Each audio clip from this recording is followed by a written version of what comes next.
We'll come back to order here at 1:30. We have members of the committee filtering in. At this time, we have Ball State University and Dr. Mearns. The floor is yours, Dr. Mearns.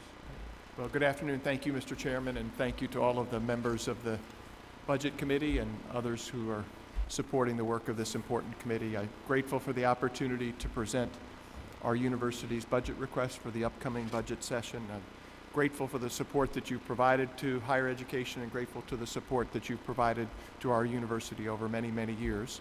I know that you value the investment in higher education, and the purpose of my presentation is to demonstrate that an investment in our university produces a very good return on that investment. We enroll a significant number of Hoosiers.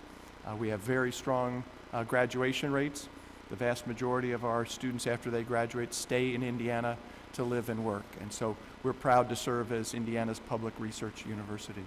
So on the first slide, you'll see some data about our fall 2020 enrollment. Notwithstanding the extraordinary headwinds that the pandemic has created for college enrollment, our enrollment stayed very strong this current year. There are some highlights there about our freshman class. While our freshman class was smaller than the record-setting class that we had in the fall of 2019. It had a very strong academic profile, as you see, a mean high school GPA of 3.52. What we're also particularly proud of is 40% of our freshman class are first-generation college students. We understand the transformative power of higher education, that one college education for a student not only transforms that individual's lives, but transforms the lives of her families and communities. It was also the most diverse freshman class in our university's history. 90% of the students are Hoosiers. Becca let me know that one of the facts or data points that you were also interested in is 21st century scholars. We've seen significant growth in our 21st century scholars enrollment. In our freshman class of just this fall, of fall 2020, 15% of the freshman class were 21st century scholars. To give you a sense of the growth in that, back in 2012, overall enrollment, undergraduate enrollment, was about 5% 21st century scholars, about 1,000 students. This year it's about 10%. It represents about 2,000 students at our university are first generation scholars. On the second slide, what you'll see is the vast majority of our students, when they graduate, stay in Indiana to live and to work. We have now, just as of May, more than 200,000 graduates of Ball State University, and 62% of them, that's more than 120,000 graduates of Ball State University live and work in Indiana and live and work in every county in the state of Indiana. Just as we continue to enroll students from every county, we have graduates living and working in every county. 70% of the class of 2019, we don't yet have the data for the graduating class of May 2020, but 70% of the graduates in 2019 live in Indiana. And before you go to the next slide, I just want to mention that it's not just the number of graduates we produce, but we are producing graduates who are meeting the workforce needs of our state. And I want to just give you a little bit of data about two particular professions. That's healthcare professionals and educators and teachers. In the last 5 years at our university, we've produced 4,000 graduates in various healthcare professions, just in the last 5 years alone. And in the last 5 years, we've educated more than 7,000 students who are now graduates in a broad array of education and teacher preparation programs.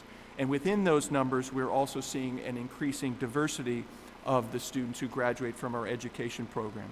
To give you just a couple of statistics, in 2015, the teaching degrees that were awarded, there were about 419 underrepresented minorities in that graduating class. It represented about 11% of the degrees we conferred in that area. In 2019, it nearly doubled to nearly 800, or about 16%. And enrollment now of underrepresented minorities in the various teachers programs has more than doubled. Again, in 2015, it was about 618 students in our education programs, or 12% of the class. It's now up to 19% of the class, or more than 1,200 underrepresented minorities who are in our teacher preparation programs. So on the next slide, as you'll see, we are also very much focused on outcomes. As you'll see on that chart, over the last few years, we've seen a modest decline in that critical retention rate, that first year to second year, freshman to sophomore retention rate. But also, as you'll see, in this past year, notwithstanding the extraordinary headwind of the pandemic, that critical outcome measurement increased by 6 percentage points, back up to 81%. We have several strategies that we put in place over the last 18 months to produce those outcomes. We've provided additional support for key student populations, including 21st century scholars, commuter students, first-gen students. And also we took an honest assessment and recognized that there were some barriers that we were imposing upon our students that were inhibiting their ability to register and return. For example, with a relatively small amount of parking fees or overdue library fines, we wouldn't allow students to register. So we took a pretty candid look to try to eliminate the kind of barriers that we were imposing, impediments that we were imposing on our students. Those retention rates obviously contribute to strong graduation rates, and our graduation rates are excellent and they're improving. Since 2006, on that key 4-year on-time graduation rate, we've improved approximately 20 percentage points, all the way up to 54%. And then you see also there in the red line that our 6-year graduation rate that IPED's measured has also increased and is very good compared to our peer institutions across the country. Another key outcome that's also improving is just the absolute number of degrees that we're conferring. This chart illustrates a substantial increase in the number of degrees conferred. And while rates are important, and they're an important metric of an institutional success, it's the number of degrees conferred that will drive educational attainment across the state of Indiana. We're proud of the contributions that we're making. We're also improving outcomes across all student population. This chart shows the 4-year on-time graduation rates for various demographics, including African American or Black students, Hispanic or Latinx students, and first-generation students. Since 2007, the overall number, as you may recall, improved by about 19 or 20 percentage points. But for African American or Black students, it actually increased by 21 percentage points. For Hispanic or Latinx, it increased by 10 percentage points. And for first-generation students, it actually increased by 28 percentage points. Becca also gave me a heads up that you might want to know about 21st century scholars. Didn't have it on the chart, but in just the last 4 years alone, the on-time 4-year graduation rate for our 21st century scholars has increased by 10 percentage points. It's now 46%. There is still an opportunity gap between certain student populations and our overall population, but we're narrowing that opportunity gap, and we're translating access into opportunity into student success for all of our students.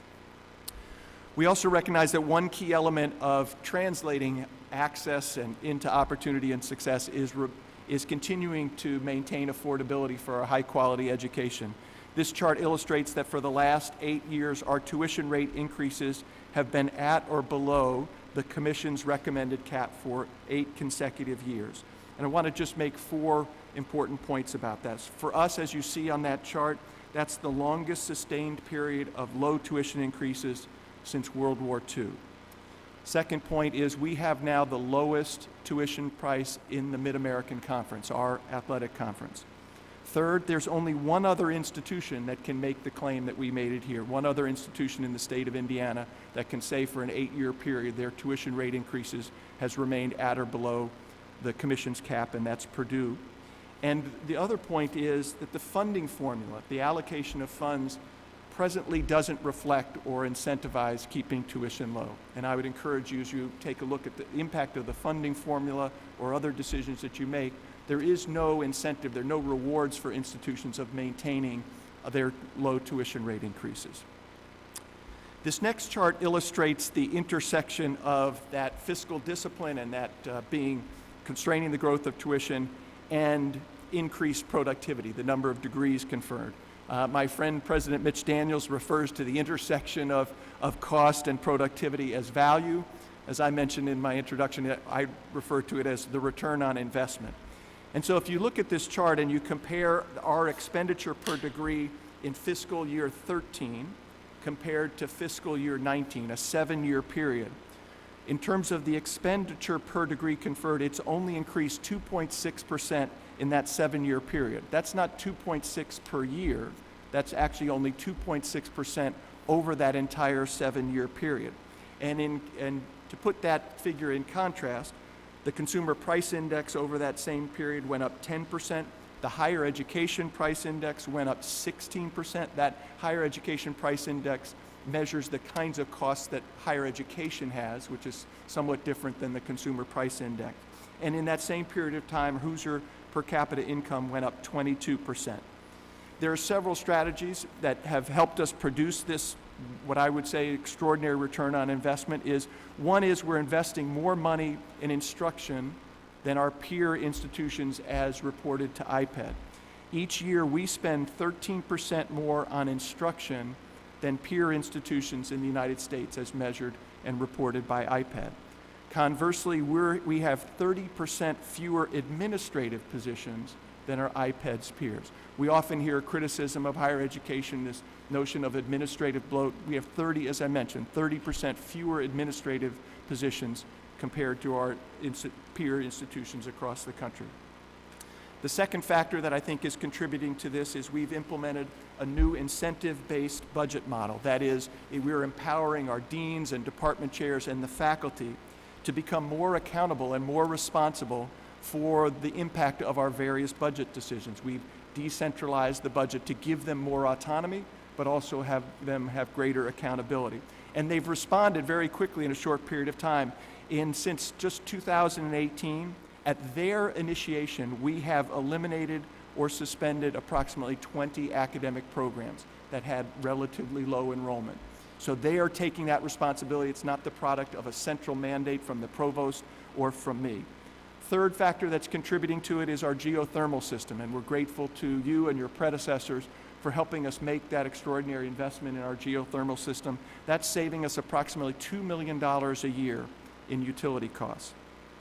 And then the fourth factor that's contributing to it is also your decisions about capital investments. As a result of your decisions, our requests and your decisions, since 2005, we have renovated, not new space, renovated approximately 1.2 million square feet, and we've demolished 1 million square feet. So that is also helping us to keep those facility expenses low. And our capital request this year, which I'll talk about in just a few moments, is a request not for new construction, but actually is a request to rehabilitate some of the oldest buildings, academic buildings, on our campus.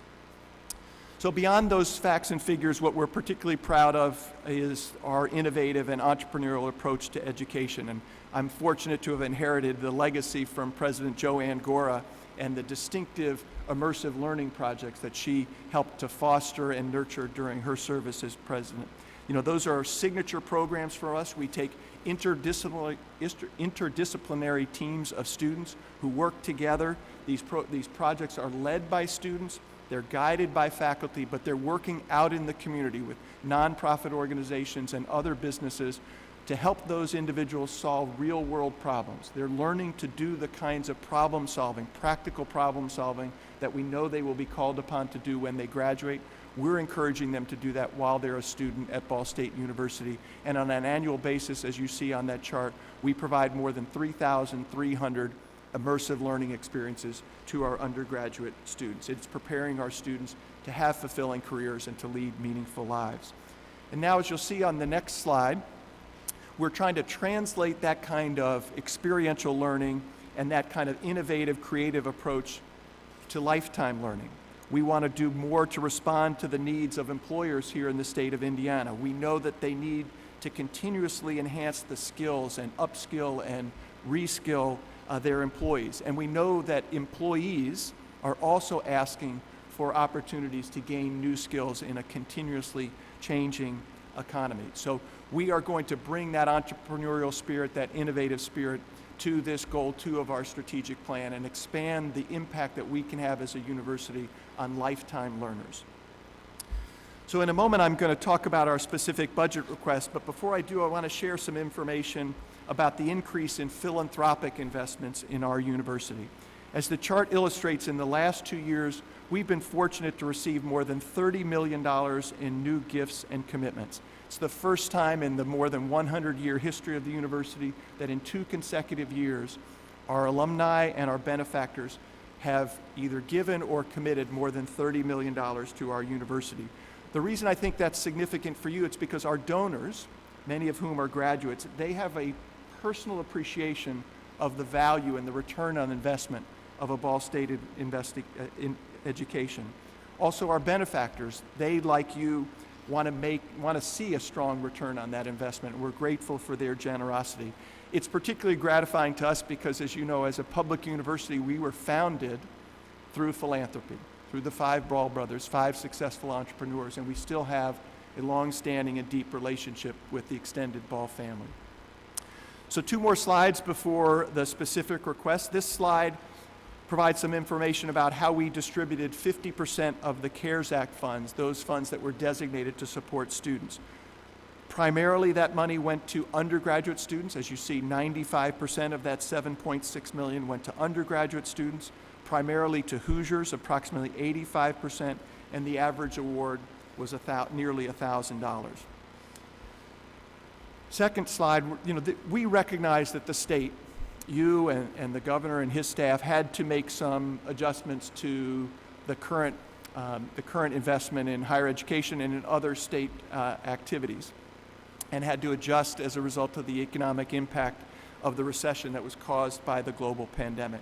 For us, that 7% reserve in the current fiscal year translated to a reduction of approximately $10 million in our state appropriation. We also had to anticipate a possible decline in enrollment. So when we set out to prepare this year's budget, we reduced our expense budget by approximately $14 million, and you see that delineated on the chart. I want to just make 2 quick points. One, as you'll see on that chart, we were strategic. We did not have across-the-board cuts. We tried to do as much as we could to spare those divisions that have the most direct impact on our students. Also, the second point is we had to make some difficult decisions. Somewhere between 70 and 80% of our budget is personnel, salaries and benefits. So to meet this target, we had to make some difficult personnel decisions. We eliminated 90 vacant positions as a part of creating this budget, and we actually reduced 38 filled positions. So we understand the fiscal discipline and responsibility that you expect from us, and this chart was intended to demonstrate that we recognize the importance of doing that. So now turning to our specific request, of course, we're grateful for your support and the support of your predecessors over the last 3 budget sessions in particular. Those investments have enabled us to complete the replacement and renovation of the Cooper Science Building. The first 2 phases, as you'll recall, were 2 new buildings. One, our Health Professions Building, which opened in the summer of 2019. We presently have the second phase is the construction of the Foundational Sciences Building, which is presently underway. That building will open next summer, in the summer of 2021.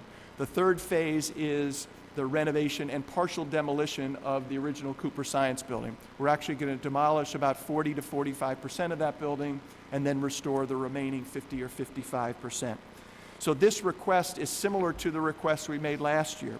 We're not asking for a new building. We're just asking for you to give us the resources to restore a capital investment that was made decades ago by your predecessor. These academic buildings are the oldest academic buildings on campus that haven't been upgraded in any significant way since they were constructed decades ago.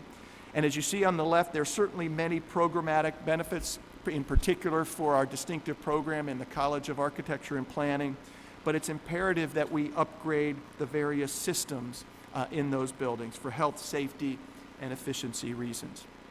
With respect to construction projects, also, Becca mentioned that several of you are interested in how we're doing in terms of our participation numbers for minority-owned businesses, for women-owned businesses, and veterans-owned businesses. For our minority businesses, the state goal for us was 6%, and I'm proud to report that we exceeded that goal. In last fiscal year, we actually 7.79% of our spend was for minority businesses. The goal for women businesses was 7%, and again, we exceeded that goal at 9.97%. Nearly 10% of our spend went to women-owned businesses. We fell short of the goal in terms of veterans businesses, but we're planning to hold a virtual veterans vendor fair next year. And we're also requiring that in every request for proposal, we will send that to listed veterans businesses. So we are focused on this issue. We understand it is important to all of you, and it is important to all of us on our campus. Turning from capital to operating, we have one principal line item. It relates to the Entrepreneurial University. We certainly recognize and fully appreciate that the budget will be very tight for the next 2 years, but wanted you to know that this line item is critical to our continued ability to invest in innovative programs for the 21st century, especially the ever-increasing needs of our adult learners. And so then just one final slide. It's a photo of a special day on our campus. This is the commencement on the quad. I share it with you because it's a visual reminder of our fundamental mission to improve the lives of the people we serve, why we are fortunate to work at Ball State, why I'm fortunate to serve as the president of Ball State, and I know it's also why you are engaged in public service, to improve the lives of the people you serve here in Indiana. So the graduates and their families have gathered on that old quad for more than 100 years to celebrate their success and to launch them into a fulfilling career and a meaningful life. And with your continued support, our students, our graduates, and their families will continue to graduate and celebrate on that quad for the next century. So thank you very much, Mr. Chairman. I'm happy to answer any questions you might have. Thank you. Questions? Senator Taylor? Thank you, Dr. Burns, and thank you for your presentation. Thank you for including the information on what you know I'm very interested in getting to the bottom of. Can you talk about, you actually presented, I was going to bring it up, but you beat me to the punch, that I have information that in your third quarter of this year, excuse me, would it be third quarter, second quarter of this year, you actually, Ball State, had numbers in the range of 19.4% MBE participation, WBE participation at 8.39, and was 0.41% in veteran-owned businesses. I've been questioning universities for years on this issue, and if you could provide quickly an understanding of what you did to achieve these what I believe to be just exemplary numbers. Well, there's been a variety of things, and I'm grateful to the people in our facilities and our purchasing. They understand that this is important to our Board of Trustees. They understand that it's important to me, and so our commitment to ensure that we're providing every member of the communities that we serve an opportunity to participate in a meaningful way in these business opportunities. So we have encouraged our staff to ensure that when they send out RFPs, they're going to a very broad audience. So that's the beginning. They're also providing educational opportunities in advance of those RFPs to various businesses who are interested in learning about how to submit an attractive proposal. I've engaged with the local business community to talk about how we can do better to support the local businesses as well, whether they participate as subcontractors or suppliers to various projects. And it's a reflection overall. In our strategic plan, we articulated once again our commitment to the enduring values of inclusiveness. And this is just a reflection of one tangible way in which we can continue to live out that important value to us.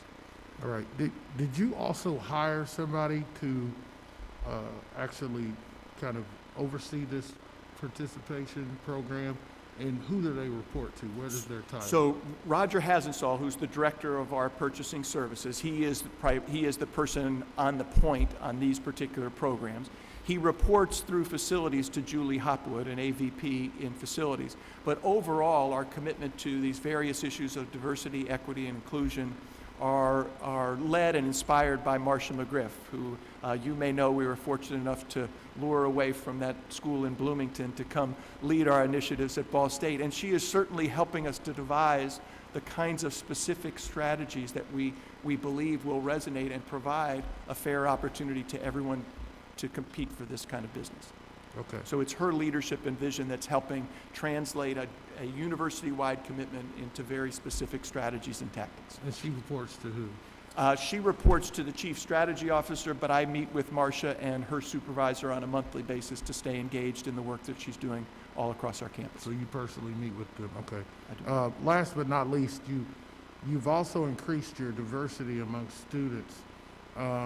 Did you adopt a program that has your school become SAT optional? Yeah, so we were the first large public university in the state to be standardized test optional. That decision was made in the summer of 2018. So the first class that was admitted under that new program enrolled in the fall of 2019. So this current freshman class is the second class in which submitting standardized test scores was optional for us. And what was the direct result? Did your diversity among student body go up?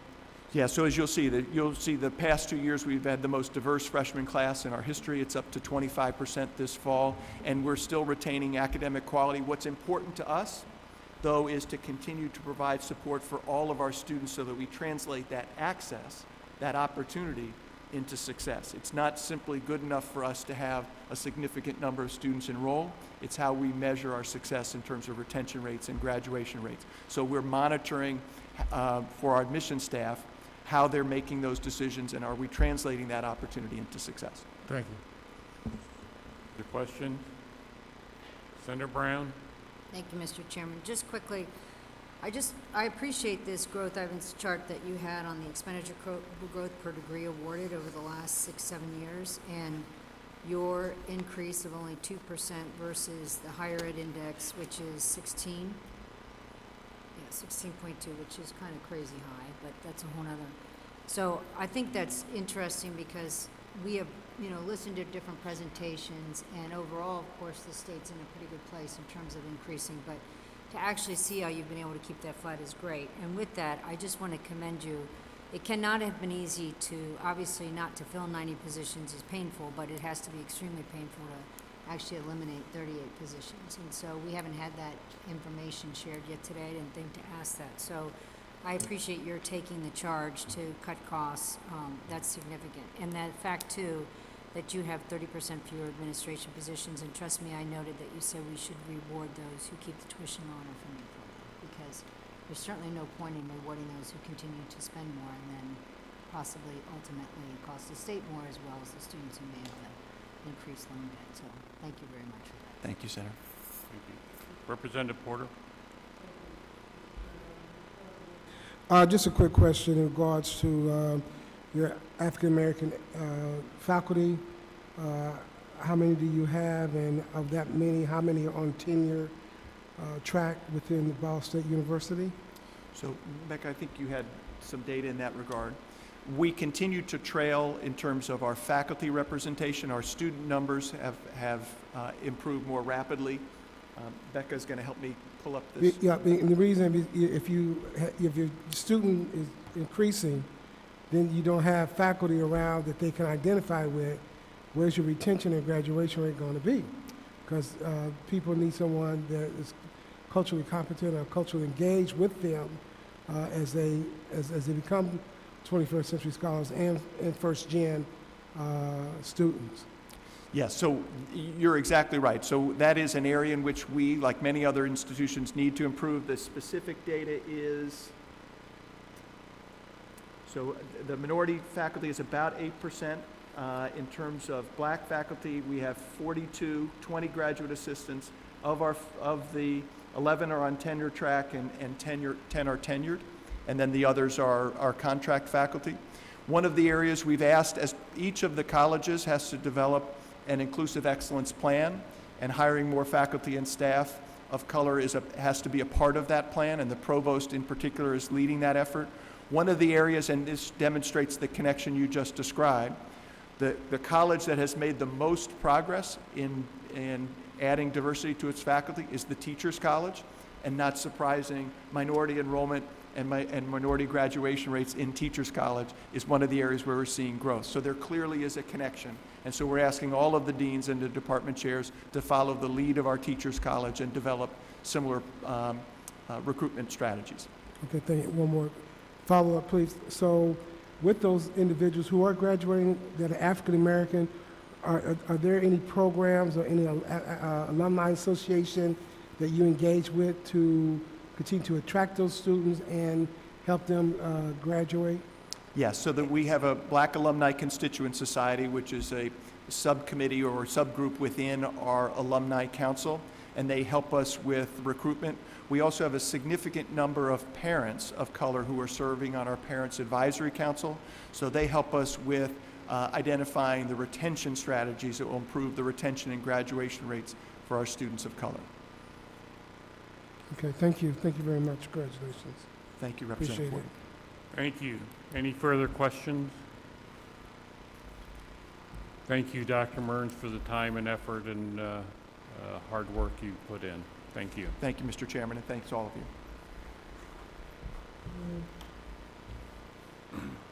Next, we go to Dr. Curtis in Indiana State. Dr.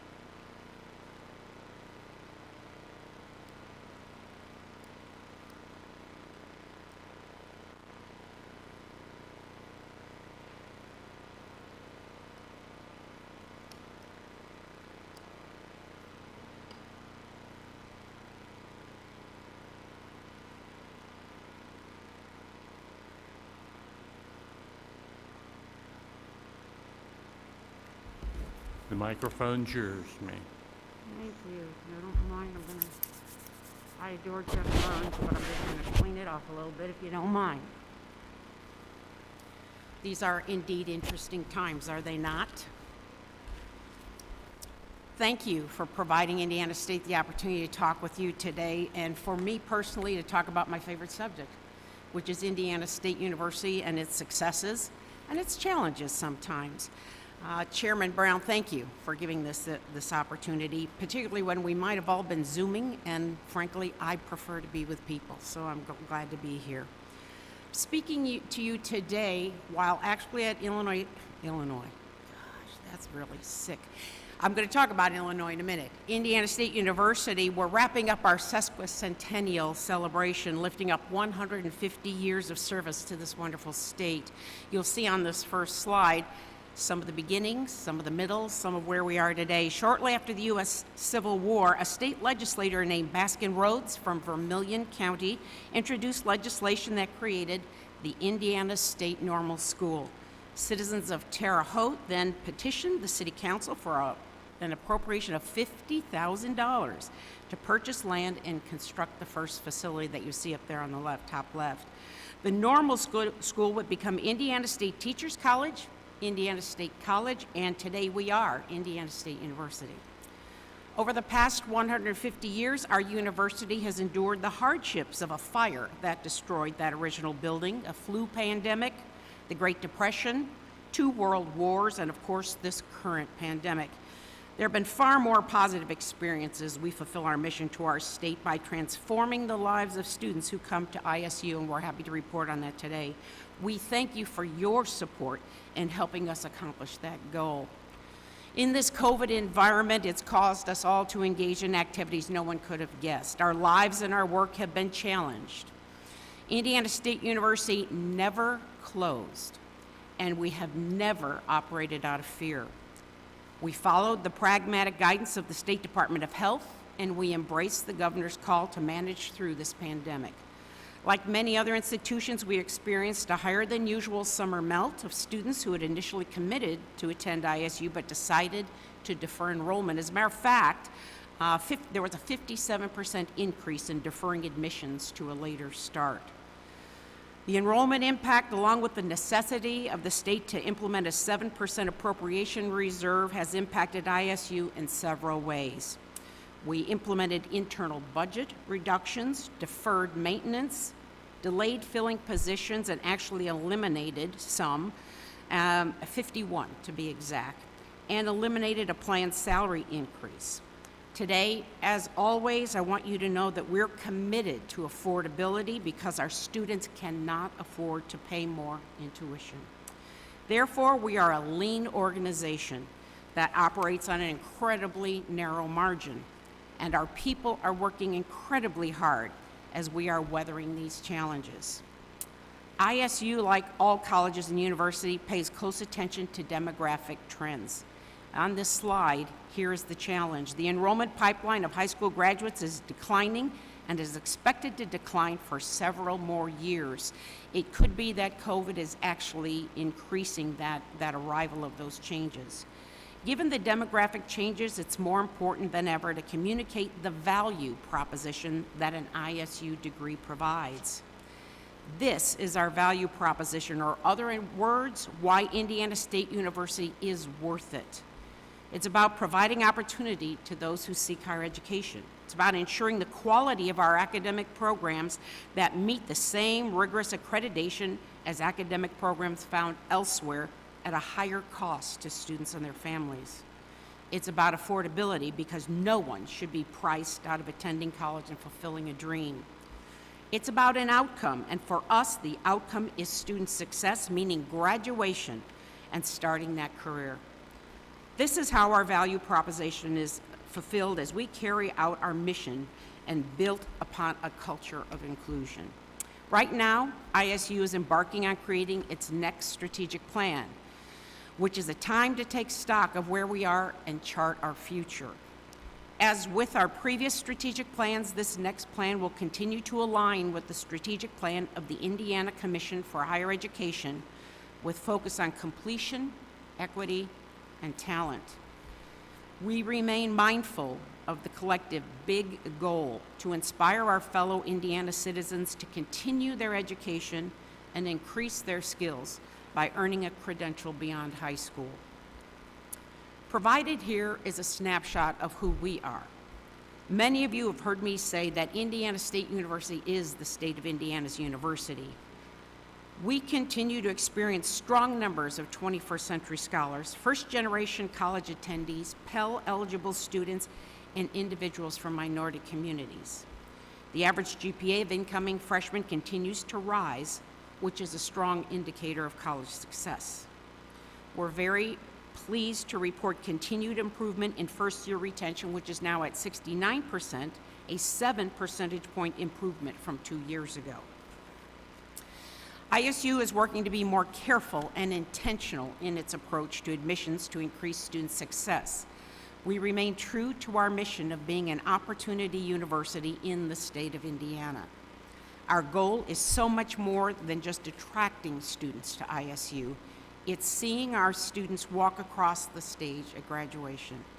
Last year, we forged a new partnership with Ivy Tech called Pathway to Blue. A few years ago, many students who did not meet our minimum admissions requirements might have been conditionally admitted to ISU and were far less likely to be successful in college. Today, these students are able to start at Ivy Tech while participating in ISU residential and student life. We're confident that this will increase student success as we develop co-academic advising, community events, and other support programs to provide another pathway to a 4-year degree. The recognition you see displayed on this slide is one of the most important benchmarks that should capture your attention and the attention of our fellow citizens. ISU has been validated by external entities such as CollegeNet as being the best university in Indiana for enhancing the social mobility of our graduates. ISU is the intersection where individuals from very different backgrounds and challenges come to better their lives. Some come from urban areas, some come from rural settings. Many are the first to go to college and have little idea about the endless possibilities that one can achieve with an ISU degree. There's a network of sycamores who open doors of opportunity for so many. This is the very epitome of the American dream, built on a vibrant middle class of citizens who fill the job ranks in Indiana, pay their taxes in Indiana, volunteer in Indiana, and become community leaders throughout our great state. Well, how do we know that our graduates are successful? We ask them. ISU was one of the first universities to fully engage in first destination surveys, and each year, 6 months after graduation, we provide the evidence from our graduates that ISU is worth it. The data for the class of 2019 is astounding. 99% of our graduates found a job in their field of study, are attending graduate school, or serving in our country's armed services. Nearly 7 out of 10 remain in Indiana with an average starting salary of over $57,000 a year. This is why state makes sense. We know that COVID-19 will impact next year's data, but we also know, like you know, that those earning an ISU degree will fare better than those without it. At ISU, we continue to ask ourselves, what are those jobs that tend to be resilient against economic downturns, outsourcing to foreign countries, and automation? We're proud of all of our academic programs, and we'd like to particularly uplift these distinctive programs that are aligned with the workforce priorities of Indiana.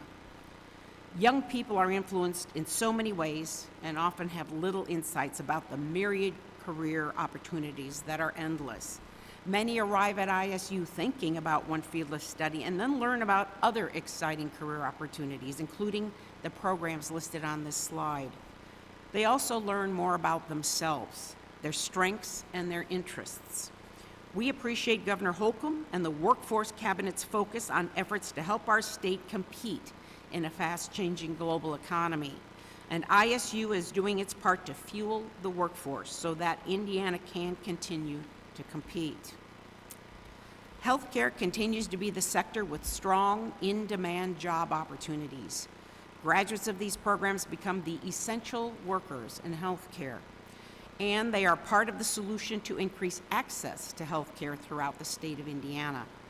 This COVID pandemic reminds us that having a robust healthcare workforce is critical to economic competitiveness. In addition to our programs that are focused on workforce needs, ISU provides a tremendous economic impact to local, regional, and state economies.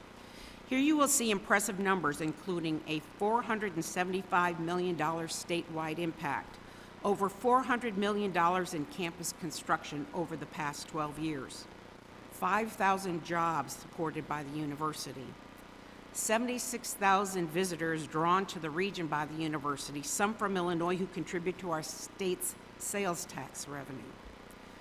We also add value through the nearly 700,000 hours of community service our students provide each year. Indiana State serves as the arts and cultural hub for West Central Indiana and regularly hosts several high-profile events, such as the NCAA Cross Country Championships and the Indiana Special Olympics. This next slide shows a snapshot of our sources of funding. We're so grateful for the state's support. One of my priorities as president of ISU is to grow philanthropic support. We are not yet blessed with the large endowments that other institutions have, but I'm here to tell you we are working hard to bolster private support, particularly for scholarships. We thought this next slide would be the clearest and easiest way to demonstrate our ongoing commitment to affordability. ISU remains the most affordable option compared to other universities in Indiana that serve a residential statewide mission.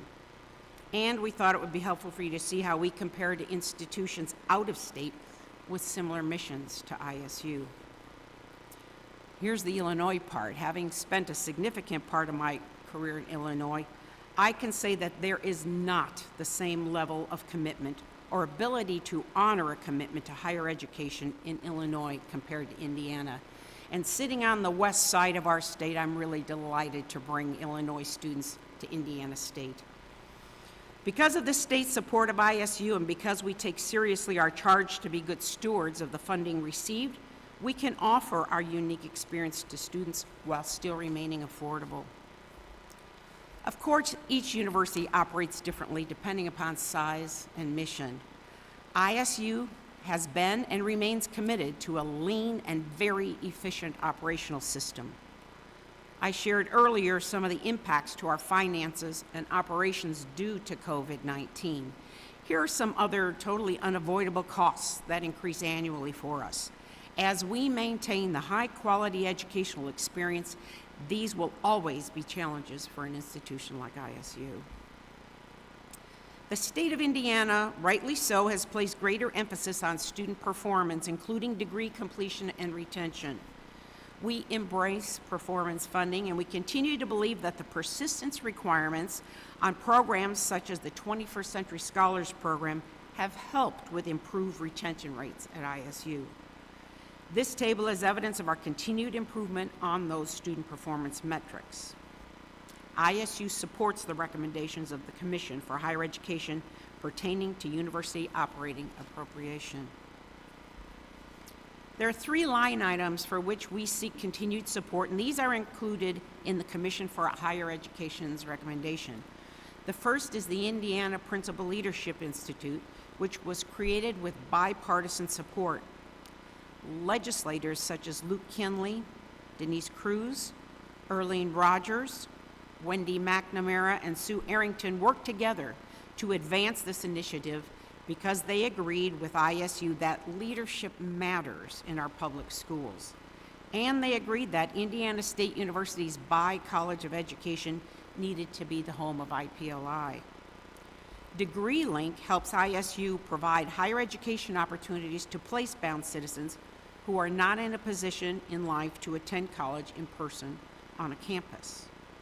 We believe that this continues to be a strong tool for us to continue our growing efforts to attract the non-traditional learner and further develop Indiana's workforce pipeline. The nursing line item supports ISU's work to help the state with the ever-present challenge of building the nursing capacity in Indiana. We've known through demographic analysis that as more baby boomer nurses age and retire, coupled with the dramatic increases in the need for health care by an aging population, tremendous strains are being felt in the nursing profession. All 3 of these line items help ISU address workforce needs in this state. We are not seeking increases in these areas only to maintain a current level of support. As you consider university capital projects, especially during this challenging time, we believe it's important to remember that universities serve as excellent conduits for state investment that directly impact local communities. Construction on the ISU campus, as you will recall from our economic impact slide, has provided much needed work to those in the construction trades, which in turn provides work to other businesses such as suppliers, transportation and trucking providers, and service industries. And all of these jobs are in Indiana. As with our previous capital requests, we factor a number of considerations, particularly the greatest workforce needs of the state based upon competitiveness, workforce demands, and the skills needed for high-paying jobs. We also ask ourselves, what will work look like in the coming decades?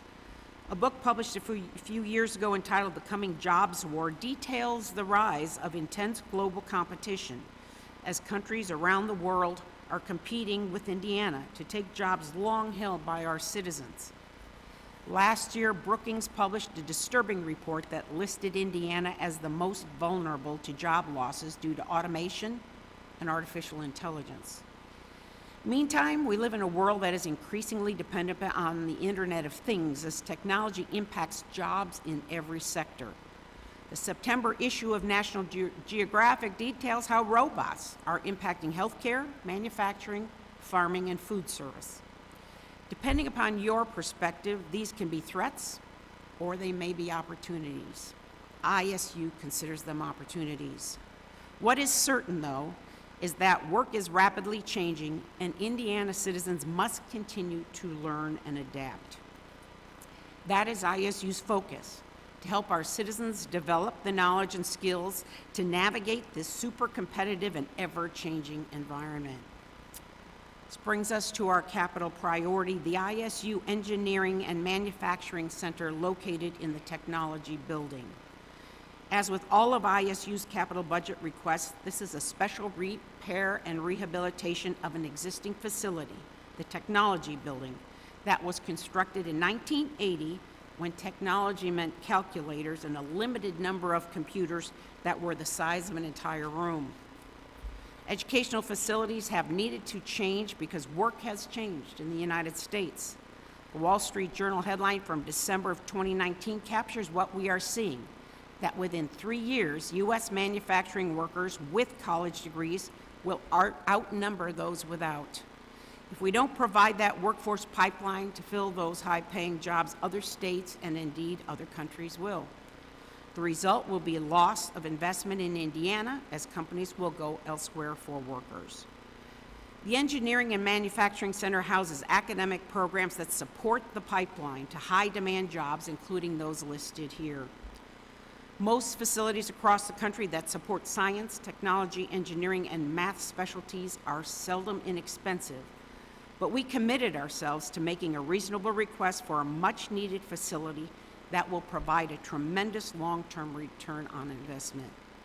We need more workers in these fields, and through this investment, ISU will be able to do what we do best: educate students in these areas who are likely to remain in Indiana and live and work. I want to conclude by particularly thanking you. We know you have tremendously difficult decisions to make this year, and we want to be supportive of that. We also firmly believe that Indiana is truly poised to recover. We are your partners during this time. Indiana State is doing great things as we keep Indiana and our fellow citizens first and foremost in everything that we do. The happiest part of my job is seeing students cross the stage of commencement and begin a lifetime of unlimited opportunities right here in Indiana. That is what we're about at Indiana State, and we are eternally grateful to you for your support. Thank you. Be happy to receive questions. Thank you. Questions? Senator Brown. Mr. Chairman, thank you very much for that, Dr. Cruz. So quickly, this nursing capacity issue, are you growing the number of nursing slots with these additional dollars? What is this for? So we currently have 1,020 undergrad nurses in our programs, and this funding supports that. We have around 202 graduate students at both the master's, the postmaster's, and the doctoral level. So we really believe that we want to contribute to that force throughout every level of training. So this is supporting 1,222 nursing students at different levels. Mr. Jackson. Thank you. Could you speak for a minute about the Degree Link program again? I'm just curious how it differs from kind of what every university does now in terms of offering distance education and things like that. Some of the biggest challenge in reaching out to place-bound students is not as much delivering the actual instruction, but it's providing the kind of guidance. I call them navigators, people who are able to take a look at students' credentials, their already earned credits, determine where they sit and what programs they're interested in, shepherd them into the programs that will work for them from a distance. So it's a bit of that navigation that is a little bit different than as well offering as many programs as we can online. Our largest undergrad enrolled program online is construction management. Is that program unique to Indiana State? Do other universities not look at whenever a student is trying to transfer into that university, kind of what, isn't that the normal job of an academic advisor to kind of look at it? It is, but it takes resources to be able to do it, of course, because it's different advising an online student than it is a face-to-face student. Every one of those is a custom evaluation, matching it with what we have available. And we have found for those students out there who are non-traditional and can't even imagine moving to a college campus to complete the work they're doing, it's the ease of the ability to be able to move into. I always say to my colleagues, it's three things. How long will it take? How much will it cost? And will you deliver it in a way that works for me? And that's the infrastructure we've put in place to make it easy for people to make that decision with this program. Thank you. Further questions? Representative Porter. Dr. Curtis, how many African American or black faculty members do you have? We have 29. 29 out of how many? Out of 640, it's about Out of 640? 5%. Out of 640, how many of those on tenure track? That's 5.7% of our tenure track. 19 out of the 29? Mhm. When was the last time you brought on African American or black faculty members? I'm Last gonna have to- hire? Well, we've not been hiring very much in the last years. We've reduced, but I'm going to ask the provost to share on that. I think we just provided one tenure track position this fall, right, Mike?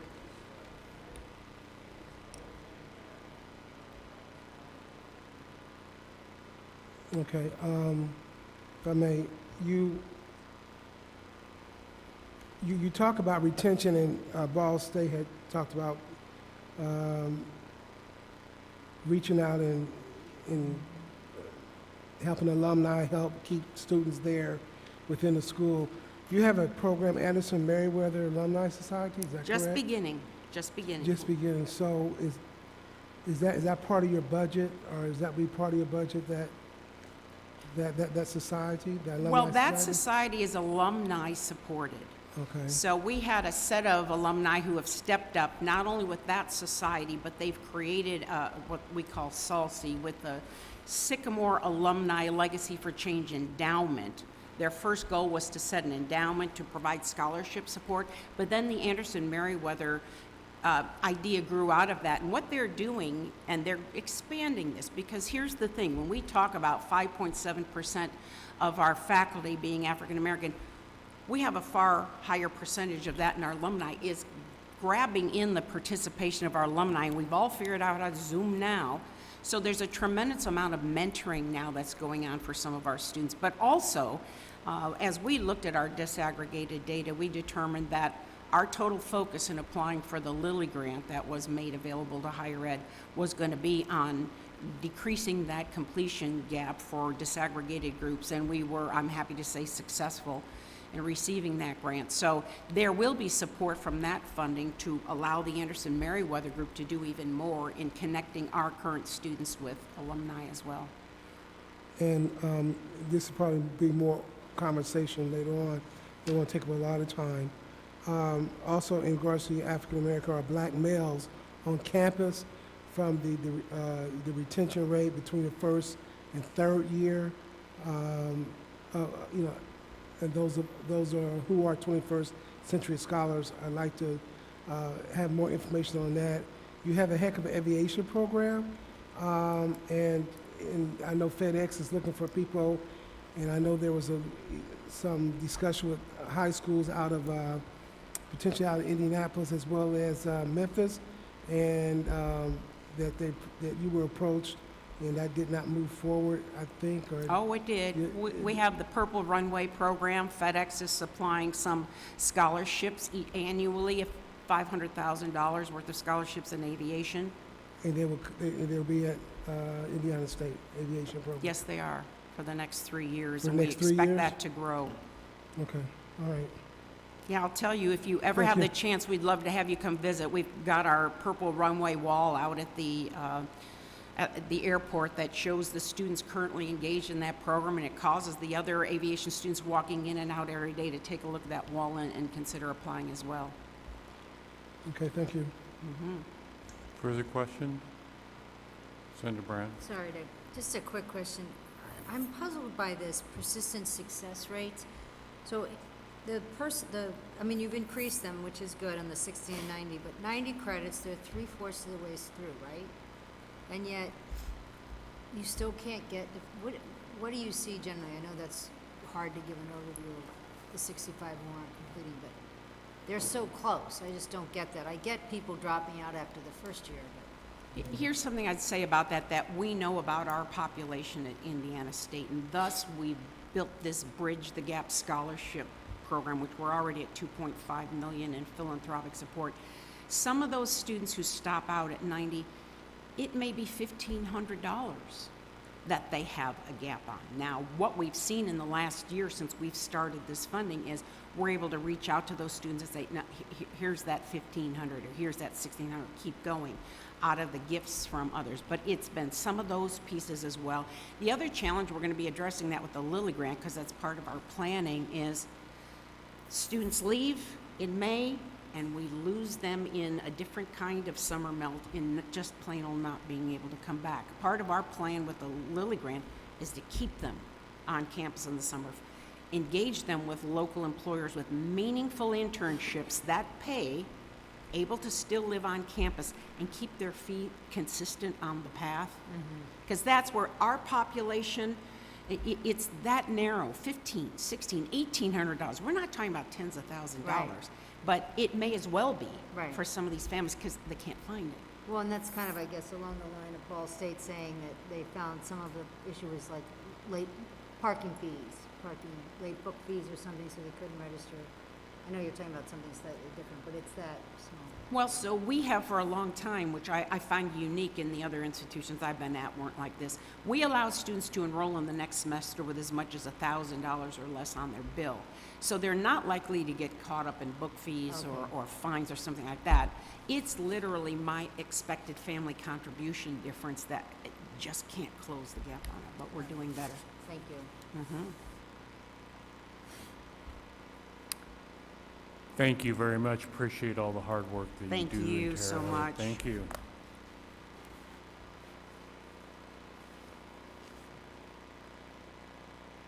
Is Purdue?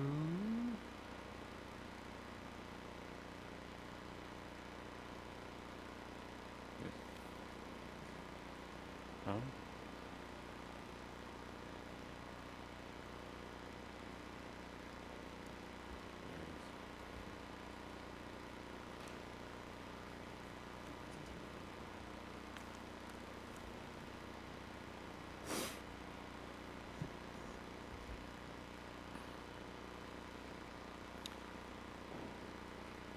Mr. McDaniels, we're ready for Purdue University. Appreciate it.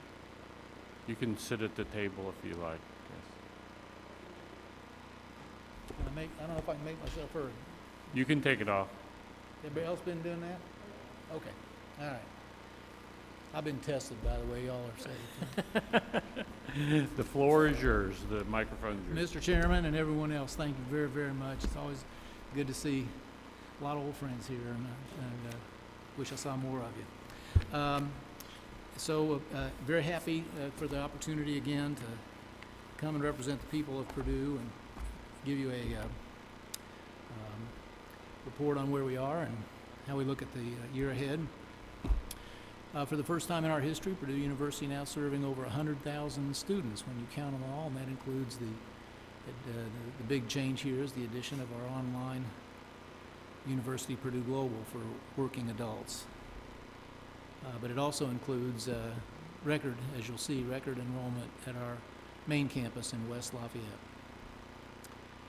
And here is that record enrollment, up a little more than 15% over the last few years.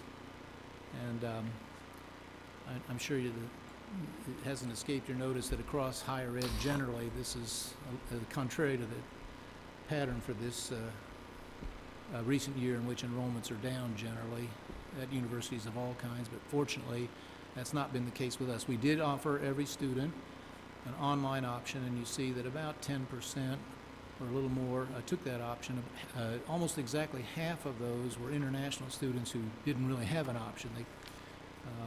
We know that most, if not all of them, would like to have come to campus, but it was travel restrictions that forced them online. I want to talk about Hoosiers just for a few minutes. We've been working very hard along with our growth to reach out to and recruit more Hoosier students. We have a record number of undergrads on the West Lafayette campus now, an all-time record of Hoosier undergrads. And we've been offering admission to more. Our percentage still runs in the low 70% of Indiana students who apply are offered to West Lafayette are offered admission there, and another 20% are offered admission to one of our regionals, and many of them later transfer. But it's our policy really to admit any student who's ready for college at all. We track very carefully our the results of our students as they graduate, and here you see that the significant majority of the Hoosier students do take their first job in Indiana. The data say that the single biggest predictor of long-term residence, where a person will put her or his roots permanently, is where they take their first job. And so that's the case with 60% of the Hoosiers, but it's less well known that a very significant, we're a brain gain university, I always say, and we as you'll see, capture about 1 in 6 who come from another state, and about 1 in 4 who come from another country, like it in Indiana, and take their first job here. And that's a lot of talent that we um, are proud to say we recruit for the state on an annual basis. And at the bottom, you can see some very familiar names of Indiana companies who recruit aggressively on our campus every year. We are the most diverse university Purdue has ever been. You'll see in the gold there that we've set records in almost every category here, whether it's absolute numbers of minority students, percentage of minority students. Our freshman class is a record. You'll see it's getting close to double what it was in 2012. About 1 in 4 of our undergraduate students is now a minority. And there's always interest in this subject, so I brought some data, and we'll supply more detail later as we were requested to. But here are our numbers. We've worked very hard, in addition to all the other things we do year in and year out, to try to identify, get certified, and work with minority and women and veteran-owned companies. We've really worked hard the last 2 to 4 years on our contractors and their subcontractors, because that was an area we just weren't, we were leaving opportunity on the table since so much of the money was spent in that second order. And so we've really put the hammer on them. You can see, especially as we've done a couple of public-private partnerships lately, they've done a very good job of connecting with women and minority and veteran-owned firms. I want to spend a minute on one of the most important projects to me and to our whole university, which is now coming to an important landmark. As I believe the committee may remember, we became finally just terminally impatient with the inability of too many school systems in the state to produce enough first-generation, low-income, and minority students. In most years recently, the total number of students, for instance, from IPS that we've been able to bring to Purdue has been between 2 and 3 dozen for the whole school district. The total number of black students has been a single digit, and that just was not acceptable. So we've opened 2 high schools here in town. I really hope, if you haven't, that the committee sometime might go just drop in and visit. We'd love to show you these 2 schools. And then we opened one in South Bend this year. And the important landmark I mentioned is that this is year 4 for the first school, and the downtown Indianapolis campus. And so the first graduating class will emerge in May. And we've been working very hard with these young people. We think as many as a third of that class, maybe more, I hope it's closer to half, will qualify for and be willing to enroll at Purdue. The average person, a young person in that class, has been to campus multiple times. Some of them already have their first Purdue credit. We've raised a lot of scholarship money, so money would not be the obstacle if they were otherwise ready, willing, and able. So we're very excited about this. If we achieve those numbers, we will double, just in the first class of the first school, we will double the number of IPS kids at Purdue, and probably multiply the number of minority students as we do that. You know that we've made affordability for all our students a priority at Purdue, and that story continues. This will be the 7th graduating class that never saw a tuition increase. Somebody looked back and pointed out that today's freshmen were in elementary school the last time Purdue raised tuition.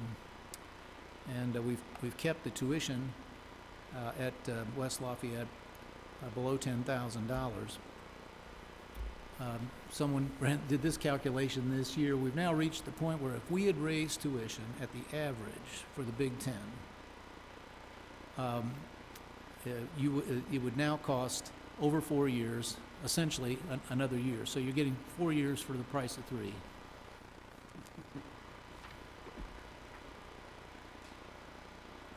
One reason for that is that we also worked on room and board rates. which in many cases are as or more expensive for young people than the tuition that we tend to look at first, people tend to look at first. We've managed to reduce ours modestly, but when we started this entire effort, Purdue had among the highest room and board rates in the Big Ten. Now we have the lowest, as you'll see here, and most other schools have raised theirs rather significantly in between. So you put the tuition and the room and board together, and the total cost of attendance at West Lafayette is lower today than it was in 2012, and that's before you adjust dollars for inflation. And there's now a very significant gap between us and the average of the Big Ten. And the real goal, of course, of this is for students to be able to attend Purdue in the first place and then to leave without being saddled with debt that they cannot manage thereafter. And here you see that debt is down over a third, again in unadjusted dollars, per undergraduate student. And total debt is down 36%, even though we have more students, as you saw earlier. If you attend Purdue and graduate from Purdue, you are almost certain to have the kind of job that allows you to handle your obligations thereafter. Here you see our default rates coming down during this period, and in the small print below the bottom line, you'll see in a pattern which applies elsewhere too. But if you graduate from Purdue, you're almost certain to be able to pay back your debts. Well over half of this 2.2% are people who did not graduate, so the default rate for those who actually get a Purdue degree is under 1%.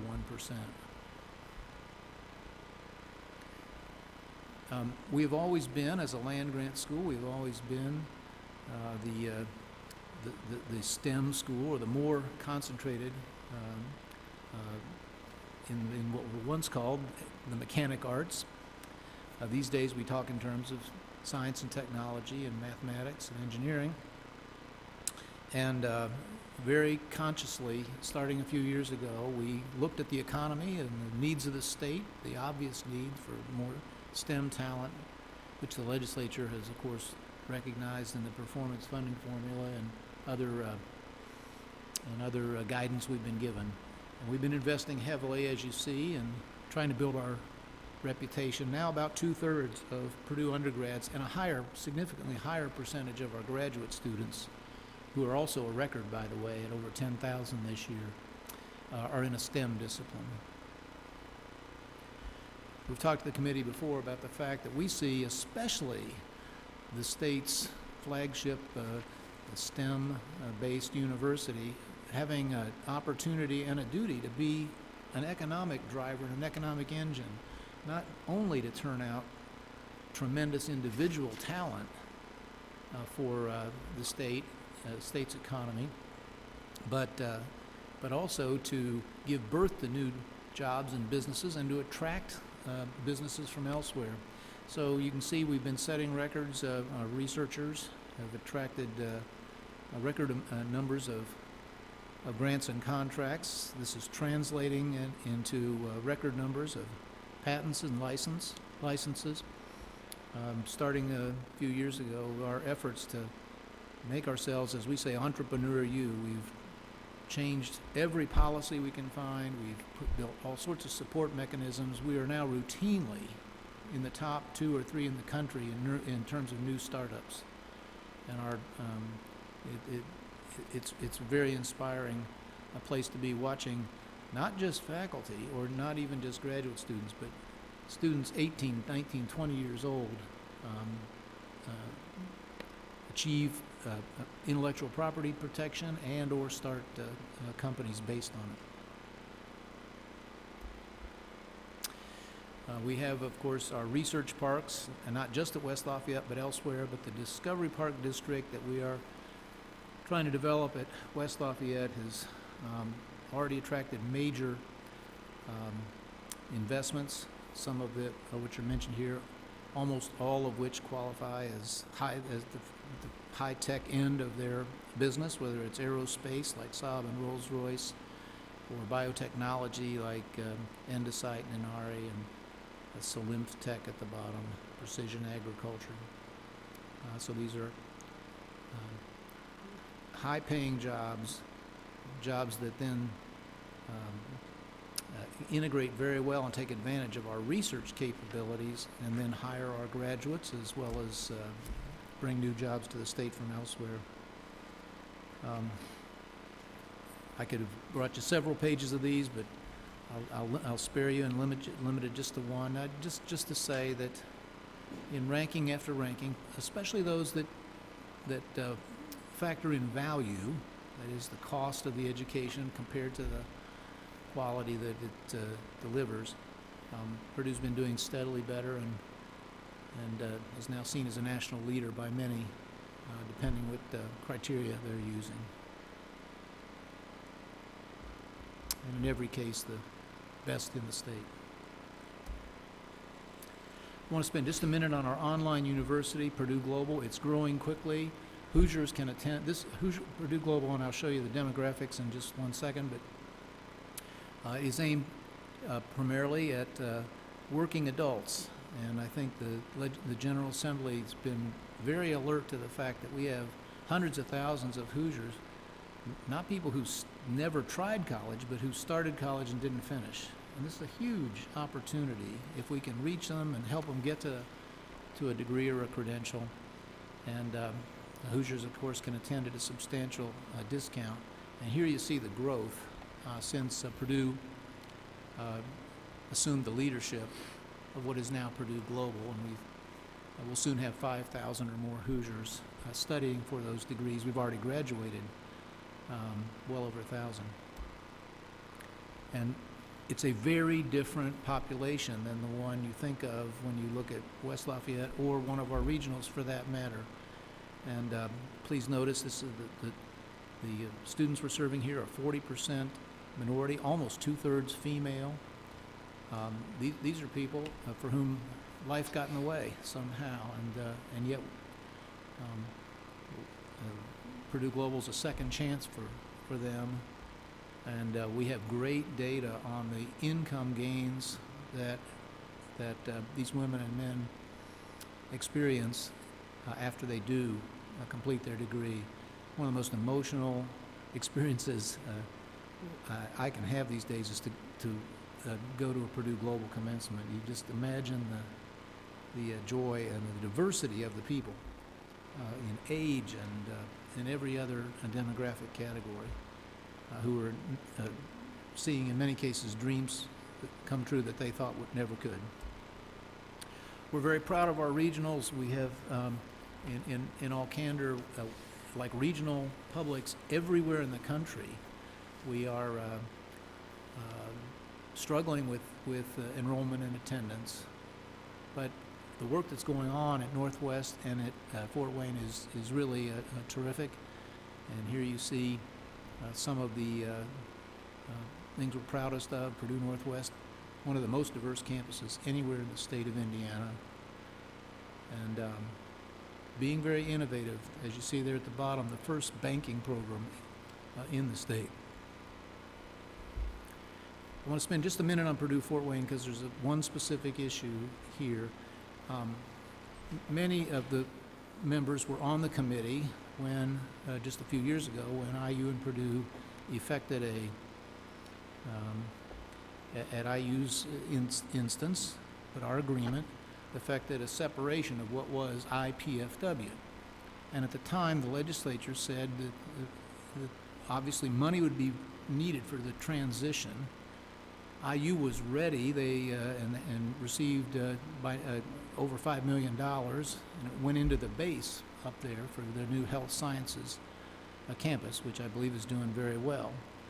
Purdue, and maybe we made a mistake, but at the time we said we would like to wait. We would like to not ask for money until we know exactly what we're going to do with it. And we spent a couple years at the legislature's encouragement studying the economy of Northeast Indiana to try to decide what new programs would best match or fit the region. We've identified, our people there identified 3. which are basically biomedical and materials research to match the orthopedics business, for instance, in that area, data science, and financial and risk management. We know there is a need for workers in those fields. Now, the legislature has not yet provided any funds for us to make this transition, and I will ask, as I did 2 years ago, that you honor what we think was a clear understanding or a pledge that money would be there when we had a good plan for it. And so, again, we thought we were being good citizens by not asking for the money until we had the plan. Now we have the plan with no money. So I know we recognize the challenges that do face the state this year. We always try to be understanding about that, but in this one instance, I will ask that the legislature do consider this as a obligation that we feel was well understood now 4 years ago. And so you see it on this line item. These line items are simply the ones that are there now with inflationary increases, if any. But under Purdue-Fort Wayne there, you do see a request for funds that would enable us to create these 3 new programs I talked about for the long-term benefit of the region's economy. We're asked to prioritize capital requests. We've done that again. We understand completely the difficulty the legislature may be looking at, like legislatures everywhere. So we understand that this may prove impossible, but I will say that if and when the General Assembly feels it's in a position to fund capital requests again, whether that's this year, next year, or later, our first priority will be the so-called active clinical learning building. In the year of this particular year, I don't think I need to illustrate how valuable nursing and pharmacy are to the state, and that's what we need desperately to replace very antiquated buildings and accommodate growth that we have for those programs. Mr. Chairman, that's my report. I hope I delivered it within the budgeted time. You did wonderful, thank you. Questions? Senator Brown. Thank you. I'm going to work backwards because I couldn't agree more. Thank you very much for your presentation, President Daniels. The thoughtfulness for which you gave the separation, if you will, of what was IPFW and is now Purdue-Fort Wayne was much appreciated, instead of just asking for the money up front and then looking for ways to spend it. And you have partnerships already with Fort Wayne Metals. That's a Fort Wayne company as opposed to the orthopedic companies that are just 30-plus miles down the road. But I was trying to look up the stats. As I recall, taking a visit once, they make 90% of the materials that go in the catheter guide wires for people who have heart issues and things and don't take care of themselves sometimes. So that's so essential to our region, and they will continue on. But I applaud you for the partnerships you've made. Sweetwater was a unique. You all have a premier, as you know, music program. It's the only one in Purdue, I think, and it's up in Fort Wayne. So I appreciate that. So I wholeheartedly agree with you. IU did have different needs as you graciously moved the nursing program over to them, and they did some updating, but that was an easier bill for them to fill. So I support that. With respect to the increase in the global enrollment, I'm curious, since it went up so significantly since last year, did you see an increase? So many students were not sure whether to go to school. These are more untraditional. I can appreciate that. But do you think you're going to see more traditional students switching to this? Because if I have to be not on campus and hold up, I'm going to do this? It really is one of the big questions, Senator. My guess is yes. Now, the increase we're seeing now, and other online universities are seeing an increase also. It does appear to be related to the economy. And we've seen it before. When economies were bad, more people went back to school, and for some, this is the only option. They can't pick up and move to a campus. I will tell you that yesterday I spoke on the phone to the first 2 students in another of our, we like experiments at Purdue, and we have one that we call Fast Start. But the essence of this is we have a partnership with a philanthropist who will pay for online, essentially take the freshman year online. I won't go into the details, but it involves taking courses that are preparatory to CLEP tests, which are like AP tests. And we have said any student who does that will be admitted to Purdue. They've proven to us they have what it takes. And and so the first 2 students have qualified. We have another 150 or so taking tests right now. I think you'll see much more, if not that exact mechanism, many more students, either for financial reasons or just out of choice and the availability of new technology, looking for other ways. We're watching very closely. Now, demand for our residential campus, especially at West Lafayette, still looks strong once we've got as many applications as we had last year. But I would not be surprised if you saw some diminution of that. And don't forget the total number of 18-year-olds has gotten flat. Right. Too. I mean, I see it's going to Yeah. drop in the state 7,000 in the next. Yeah. But what's interesting is, I mean, obviously the course curriculum is probably a little bit different. I mean, obviously, to be an engineer, you want to be in person. But, Yeah. but I mean, almost 60% women with a child, Yeah. over 30. I mean, Yeah. that's a very unique. The big question for us, Purdue Global has a very targeted set of courses, and they're very much aimed at that population and where we know they have the best chance to get jobs. So it's education, it's health professions, it's IT, and it's business. So we're not teaching engineering or physics or those things there.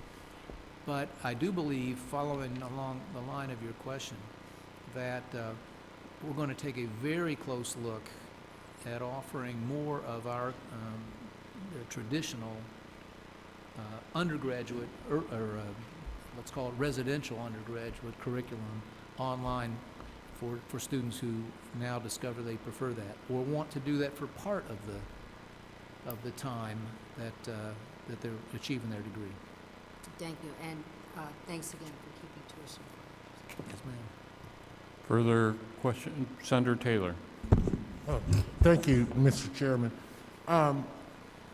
First off, Mr. President, I see that you've taken all my friends and hired them up at Purdue. I see my buddy back there that I've worked with. I understand you got Yeah. another one. We got an eye for talent. Yeah, you kind of made Purdue the old governor's office. It's amazing, but smart people. But on a serious note, I wanted to ask you about a couple of things that were in your presentation.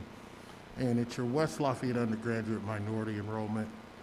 We received a notice, and I believe it was a couple of years ago, as a member of the Indiana Black Legislative Caucus, that you had increased your enrollment of minority students. But when we delved deeper into those numbers, we saw that the number of black students actually went down. I don't have the information here, but are you positive that even though you did hit a record for minority enrollment, that black student enrollment didn't go down? Yes, Senator. I mean, Okay. I'm confident that Okay. we hit the record, but I'm also confident that it's not nearly enough. And we're just, like every school I know anywhere, working awfully hard on this. That's why I took some of the committee's time to talk about our high schools, because, I thought we needed to take additional and unusual action, because no matter how hard we work at this, and I think every university you ask almost is going to have the same struggle. It hasn't been adequate, hasn't been satisfactory to us. So, but yes, we are at record levels today, and Great. but we are far from satisfied. Okay, just if you could provide that, I know Susan has provided that information. Yes. If you could break it down by ethnic group, that'd be great, and provide it to the Yes, sir. chair of the Black Caucus. The second piece is along the similar lines as you're talking about. There's always a different path to get to the same place. We heard President Mearns talk about things like making it SAT optional. He's actually got specific programs inside each program to increase diversity. But one of the things that was impressive was that his supplier diversity has become more robust, and he's done that through several fashions. Your program, I know you had Jesse Moore was your director, but after Jesse retired, the person who runs that program now has moved from reporting directly to you or close to you to down underneath purchasing, which gives me pause for concern because I don't know how to get to the objective. What have you done to address some of those? I mean, you got creative. I give you the Polytech here, going into the level where you go and you start recruiting kids to go to Purdue. You have a great outreach program because they actually outreach to my son. He went to the Bloomington campus. Yeah, I know he got Yeah, away. okay. All right. I'm kind of grumpy about that. Yeah, I know,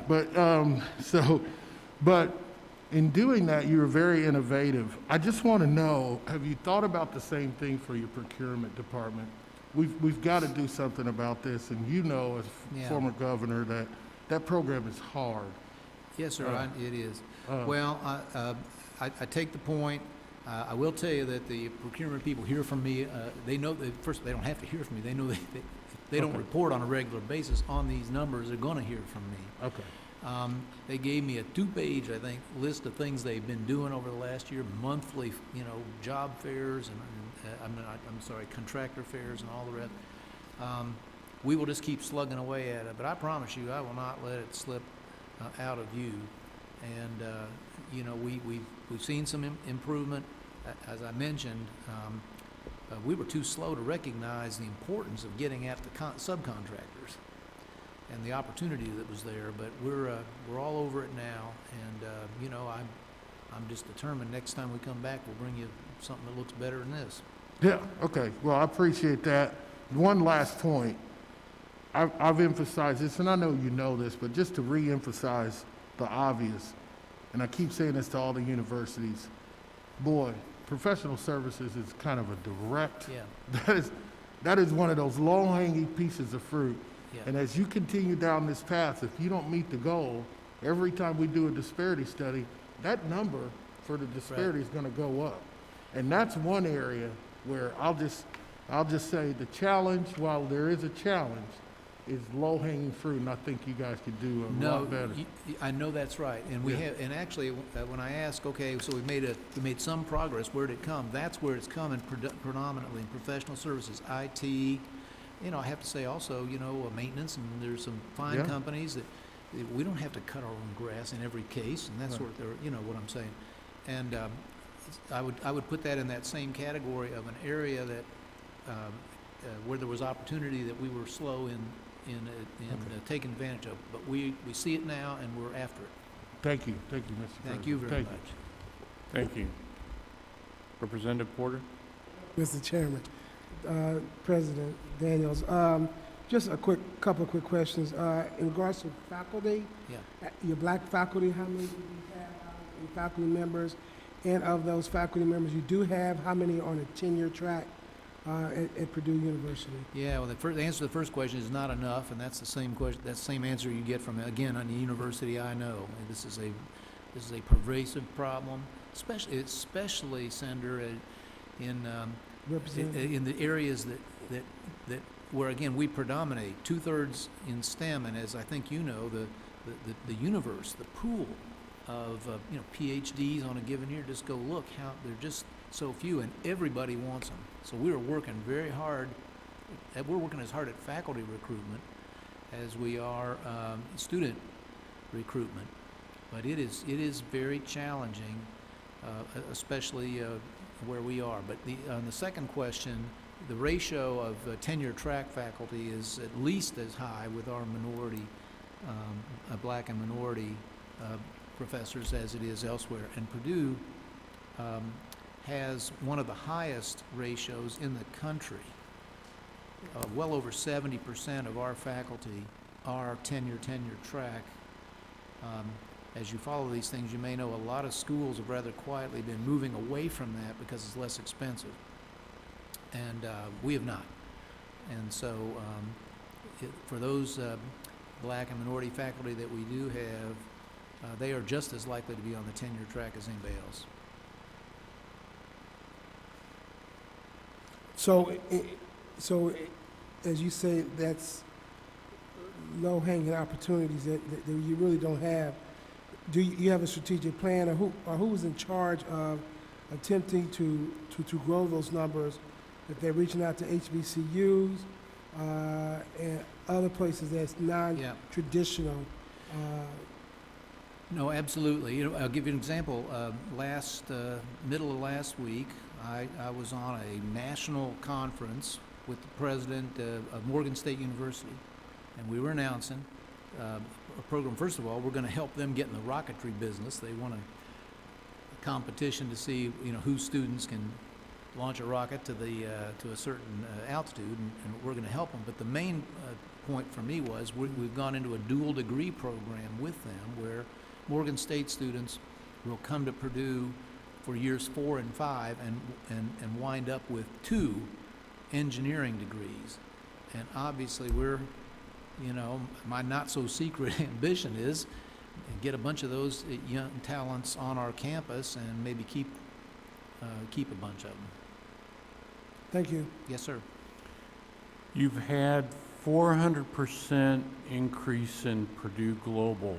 Are you having to use any money from your general university to run Purdue Global? No, Mr. Chairman. Purdue Global is actually making money, which we are putting back into its expansion. But as you know, it is a public university as a legal entity, but we request no funds for it. It pays its own way and a little bit better. And by the way, the numbers I showed you here are already out of date. It's growing fast and ahead of projections.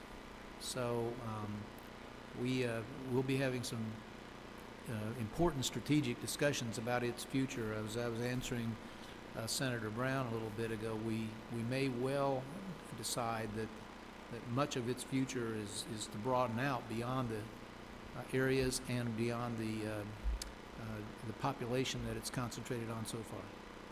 Okay. And Senator Representative Cherry.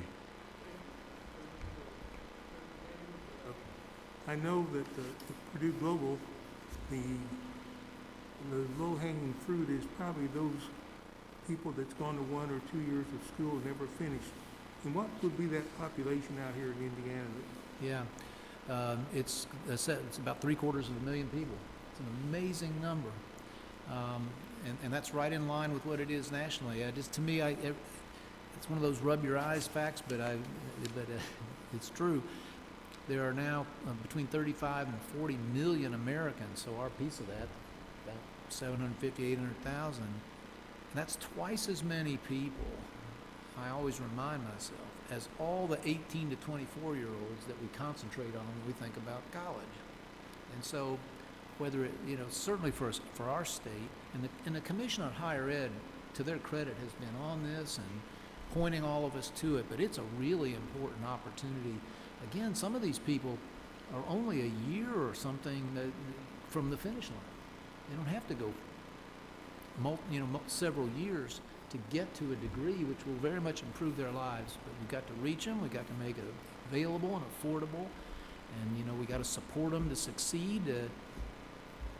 Many of them have to stop, not because they aren't up to it or because they want to, but because life gets in the way. Mom got sick, or a change in jobs and that sort of thing.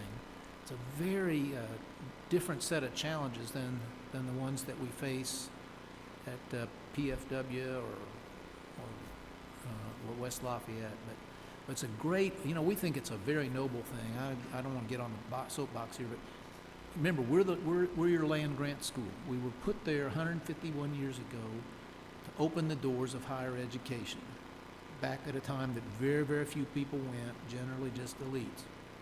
And we think of Purdue Global and whatever it might turn into, as Senator Brown suggested, as I always say, it's the third concentric ring in expanding that opportunity, because it's no longer good enough to just get that higher education to the very young. We all talk about lifelong learning and so forth, and so anyway, sorry for a long answer, but this is something we feel very strongly about. And again, I just tell you, all you have to do is go to one of those graduations, and when you stop sniffling, you know, you'll sense that possibility. Thank you. Any further questions? Thank you very much for your Appreciate time, the and committee's thank you time. for all the Thank you all hard very work much. you do. That was our presentation of universities for today. Please keep on your calendar, is it the 14th? Monday, December 14th, 15th, and 16th is going to be agency presentations and revenue update in December, so 14th, 15th, and 16th of December. And meetings more than likely will be held in this room during the 14th, 15th, and 16th, so, yes.